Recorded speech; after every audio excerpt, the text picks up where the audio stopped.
Download aplikasi Bekal Islam dan kunjungi web bekalislam.com. Assalamualaikum warahmatullahi wabarakatuh. Alhamdulillah, salatu wassalamu ala rasulillah. Pada kesempatan yang bahagia ini kita akan menjelaskan tentang bagaimana cara pelaksanaan sholat id di rumah. Karena bisa jadi kita tidak bisa melaksanakan sholat id di lapangan karena ada halangan. Para ulama, jumhur ulama berpendapat bahwasanya dibolehkan sholat id di rumah bagi orang yang tidak bisa menghadiri sholat id di lapangan. Sebagaimana diriwayatkan oleh Imam Al-Bukhari rahimahullahu taala bahwasanya Anas bin Malik radhiyallahu taala anhu pernah salat di rumahnya, fajama'a ahlahu wa banihi, maka dia kumpulkan istrinya dan anak-anaknya, kemudian dia menyuruh budaknya untuk menjadi imam. Ini dalil yang dijadikan dalil oleh para ulama bahwasanya boleh salat Id di rumah. Adapun bagaimana cara pelaksanaannya? Secara umum pelaksanaannya sama saja. Tidak ada bedanya kita salat Id di rumah dengan salat Id di lapangan. Bedanya kalau di rumah kita tidak melaksanakan khutbah, itu saja. Baik, saya ingatkan kembali bagaimana cara pelaksanaan salat Id. Sebelum salat Id, kita disunahkan untuk mandi, ya, yaitu mandi tersebut kita kerjakan setelah terbit fajar, agar kita mandi di hari Id. Ya, setelah itu kita disunahkan juga untuk makan korma dalam jumlah witir, ya, mau 3, mau 5, mau 7, karena itu sunnah Nabi SAW. Kenapa kita dianjurkan makan korma? Untuk menunjukkan bahwasanya hari tersebut adalah hari Al-Fitr. Al-Fitr secara bahasa artinya berbuka. Idul Fitri artinya hari berbuka, artinya kita sudah tidak puasa lagi. Maka kita tunjukkan bahwasanya kita berbuka. Sebagaimana kita berpuasa karena Allah, kita berbuka juga karena Allah, dan Nabi SAW segera menunjukkan berbukanya tersebut. Kalau tidak ada korma, maka sebagian ulama mengatakan boleh makan yang manis-manis.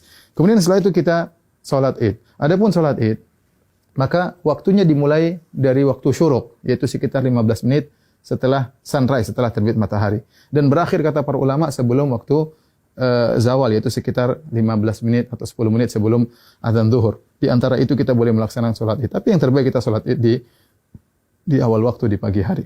Adapun pelaksanaannya, maka kita bertakbir rakaat pertama 7 kali, rakaat kedua 5 kali takbir. Nah, ada khilaf di kalangan para ulama tentang 7 takbir ini. Apakah 7 takbir tersebut termasuk takbiratul ihram ataukah takbiratul ihram tidak dihitung? Ya, takbiratul ihram tidak dihitung. Ini pendapat Imam Syafi'i rahimahullahu taala dalam kitabnya Al-Um, bahwasanya takbiratul ihram tidak dihitung. Jadi bagaimana caranya? Kita bertakbir dulu, Allahu Akbar. Ini takbiratul ihram. Kemudian kita baca doa istiftah. Setelah kita baca doa istiftah, baru kita bertakbir 7 yang disebut dengan takbirat zawaid, takbir tambahan. Kita takbir Allahu Akbar. Allahu Akbar. Nah, apakah di antara takbir ini ada doa khusus? Tidak ada dalil ya, dari Nabi SAW.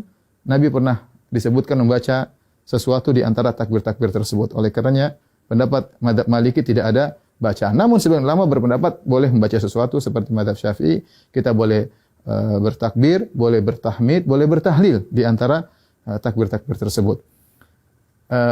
Kita ulangi, kita Allahu Akbar, takbiratul ihram, kemudian kita baca doa istiftah, kemudian kita takbir 7 kali. Allahu Akbar 1, Allahu Akbar 2, ya, Allahu Akbar 3. Antara takbir satu dengan yang lainnya kita ada jeda sedikit, apalagi kalau kita jadi imam, agar makmum di belakang bisa mengikuti kita. Kita lanjutkan Allahu Akbar 4, Allahu Akbar 5, Allahu Akbar 6, Allahu Akbar 7.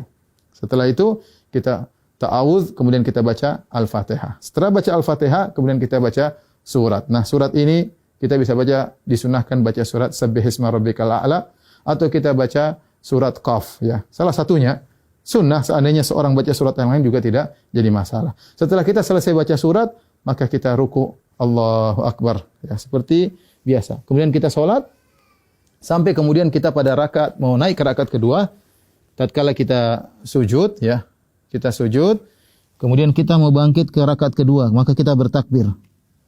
Allahu Akbar. Ya.